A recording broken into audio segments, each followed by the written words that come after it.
Assalamualaikum warahmatullahi wabarakatuh. Alhamdulillah, alhamdulillahilladzi hadana ila billah. Wassalatu wassalamu ala Rasulillah wa ala alihi wa ashabihi wa mawalah. Asyhadu an la ilaha illallah wa asyhadu anna Muhammadan abduhu wa rasuluh wa nabiyya ba'da. Bapak Ibu yang kami hormati, di video saya yang ketiga, yang episode ketiga, mari kita tonton dan mari kita lihat. Mohon kritik dan sarannya, berhubung saya itu mengenai benda-benda ini tidak paham. Bagi yang paham mohon subscribe, mohon jempol tangannya ditutul, mohon di komen dan di share. Bapak Ibu yang kami hormati dan teman-teman yang kami sayangi, di mana saja berada, marilah kita lanjutkan yang mengenai kemarin itu soal bambu. Dan ada lagi barang ketua peninggalan sesepuh yang ada di saya.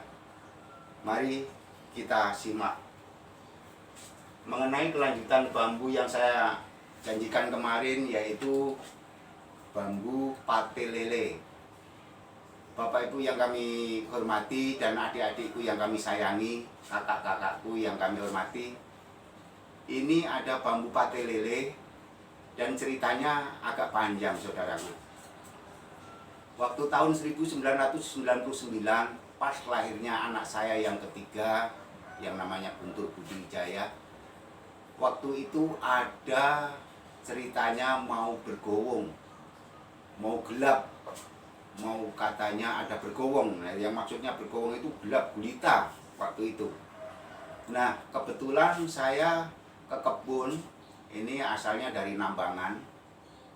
Dari Nambangan itu ada di kebun kosong, saya ambil, melihat ini saya ambil. Nggak taunya di bawahnya tuh bambu itu buntet, tidak berlubang yang di bawahnya. Nah, begitu saya potong, yang atasnya ada lubangnya tapi kecil. Nih ada lubangnya tapi kecil. Nah, di sini itu anehnya, dari bawah ke atas ketemu, dari atasnya ke bawah ketemu, dari samping ke samping ada. Nah, yang ini yang disebut bambu tumpuk pate lele. Soal kegunaannya, inilah yang disebut kebesaran Allah yang wajib kita syukuri. Karena apa? Manusia tidak bakalan bisa bikin. Maka mari kita selalu dekat kepada Allah Subhanahu wa taala. Ini sudah tanda-tanda kebesaran Allah, ciptaan Allah langsung ini. Mengenai kegunaan bambu ini saya juga tidak tahu, tapi saya rawat karena ini memang benar-benar alami. Yang keduanya, bambu itu ada lagi yang hanya bambu tumpuk. Bambu tumpuk itu dari bawah ke atas, tadi sampingnya itu hanya kecil. Ini asalnya dari Kandren Weru, yang dari pekarangannya sampingnya Mbah Yanto, kurang lebihnya itu Pak D siapa ya namanya, pekarangan itu punya Mas Ranto Kasio. Nah, kalau saya sekarang berhubung saya udah punya anak cucu, saya manggil Mbah Ranto Kasio. Beliau juga sudah bercucu. Nah, ini dari kebun beliau. Yang tadinya saya lihat bambu ini itu di pekarangannya Mbah Yanto Mariman, bapaknya Lek Heri. Tapi begitu saya ngambil alat untuk memotong gergaji, bambu ini tidak ada. Nah, berhubung saya cari di sekitarnya, ketemunya di tempat pekarangannya Mbah Ranto Kasio. Ini asli alami yang motong saya sendiri dengan gergaji. Nah, soal faedahnya, khasiatnya saya juga nggak ngerti karena saya tidak memahami. Hanya bagi orang yang paham yang tahu. Hanya pengertian saya yang terbatas. Ini asalnya dari Kandren Weru, Kidul Sendang, RT 2 Kandren Weru, RW 1. Nah, Bapak Ibu yang kami hormati dan adik-adikku yang kami sayangi, kakak-kakakku yang kami hormati, sepuh bini sepuh yang tambah pinundi, karena keterbatasan saya, ini hanya bisa berkata seperti itu. Tapi bagi orang yang paham, saya yakin tahu gunanya dan apa maknanya. Kalau yang saya yakini sekarang ini adalah ini benda asli, tanda-tanda kebesaran Allah yang sudah bisa kita lihat. Mari kita selalu mendekatkan diri kepada Allah Subhanahu wa taala. Dan yang selanjutnya mengenai batu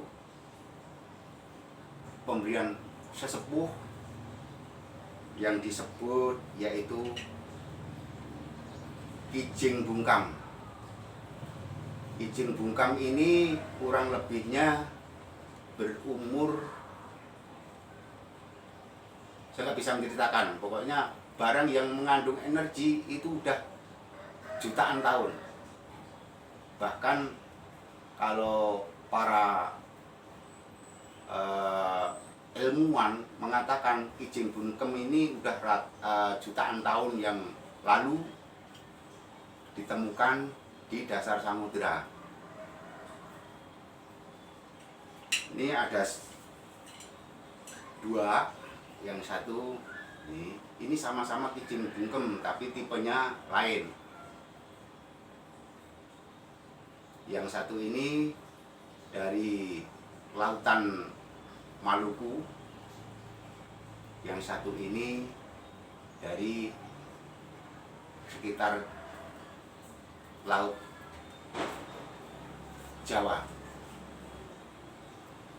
Nih, Pak Ibu. Nah, ini sebenarnya ya, kalau umpama kita itu diperbolehkan, nanti kan unsurnya kalau kita praktekkan dengan adanya ini ciptaan Allah yang sudah mengandung energi-energi kekuatan. Tapi kita nggak boleh nanti malah dibilang takabur, sombong, riya. Itu saya nggak mau. Tapi dengan sendirinya, umpama kita praktekkan dengan senjata tajam, kita praktekkan dengan senjata tajam ini insya Allah mengandung kekebalan, kekuatan. Cuman saya nggak mau disebut riya, nggak boleh. Hanya Allah yang maha kuat. Tapi Allah menciptakan benda mati yang ada kekuatannya itu memang ada. Saya yakin ada karena saya ada barangnya. Maka dari itu Bapak Ibu, kita nggak boleh sombong, kita nggak boleh pamer, karena yang disebut orang sombong dan pamer itu khususnya orang sombong itu musuh Allah yang nyata. Hanya saya memberi gambaran sebenarnya benda ini ada kekuatannya, mengandung energi kekuatan. Terus mengenai hal yang lain yang bisa saya aturkan mengenai tanduk kerbau. Nah, tanduk kerbau ini bergambarkan naga dan kanan kiri. Kanan kiri ini naga. Kalau penduduk yang memberi ini suku adat Toraja, lalu yang diukir begini, katanya, berhubung saya itu mendengar katanya, kalau ada salahnya saya minta maaf. Saya menceritakan bukan pada bidangnya. Ini hadiah orang jadi pengantin. Ini hadiahnya, simbol naga kanan kiri ini, simbol nganten lelaki dan perempuan. Dan ini dibalut dengan kulit banteng, kulit sapi yang gede itu, kulit banteng kanan kiri. Yang di tengahnya ini adalah kulit singa putih atau macan putih. Itu, ini yang tengahnya ini. Nah, terus mengenai makna apa? Sebenarnya yang sedikit saya tahu, kata orang sana, mengenai makna simbol kesetiaan. Setelah setia disuruh sosial, ya sosial untuk keluarga, ya sosial untuk sanak saudara, ya sosial untuk lingkungan, ya sosial untuk agama, sosial untuk bangsa dan negara. Wah, insya Allah kalau bisa. Maka saya rawat ini, saya mengharap dengan siloka ini mudah-mudahan kita itu bersosial, bisa sosial mengenai hal apapun. Maka dari itu saya rawat ini kenang-kenangan yang tidak bisa kita lupakan dari orang yang menjadikan tali asih ataukah kenang-kenangan, biar selalu ingat beliau, saling mendoakan untuk kebaikan. Karena apa? Budaya Toraja itu sangat sangat mewah sekali. Apalagi soal rumahnya aja, bikin rumah miliaran rupiah yang dikeluarkan. Nah, itu adat-adat suku Toraja yang sangat mewah. Maka dari itu Bapak Ibu yang kami hormati, alhamdulillahirabbil alamin, kita bersyukur kepada Allah Subhanahu wa taala. Walaupun kita itu menyimpan ketua-ketua begini, enggak boleh kita puji, kita pundi, kita sembah, kita mintain tolong, tidak. Ini semata-mata kita hanya merawat. Karena orang-orang dulu itu perjuangannya sangat gigih, digunakan untuk alat-alat untuk menolong orang yang memerlukan pertolongan. Maka dari itu, langkah selanjutnya, episode selanjutnya masih ada, insya Allah akan kita terangkan mengenai soal keris dan yang lain-lain. Itu insya Allah nanti di lain kesempatan. Karena apa? Karena perlu dicek dulu barangnya apa aja sih sekiranya yang masih ada yang belum kita umumkan, dan sekiranya apa sih yang bisa bermanfaat, kita ambil hikmahnya. Nah, kata-kata saya yang dari awal dari akhir tadi, dari awal sampai akhir pembicaraan ini tadi, hanya tujuan saya mengucapkan bersyukur kehadirat Allah Subhanahu wa taala, karena beliaulah yang memiliki alam semesta ini. Maka dari itu Bapak Ibu, saudara sekalian, dan handai tolan senusantara, sedunia barangkali bisa membuka video saya, mohon di-share dan diperluaskan, karena saya tidak mempunyai rasa pamer, tidak mempunyai rasa mampu, hanya ingin mengajak bersyukur kehadirat Allah Subhanahu wa taala. Apa yang sudah diperintahkan mari kita laksanakan, dan yang sudah dilarang ya mari jangan dilakonin. Itu aja.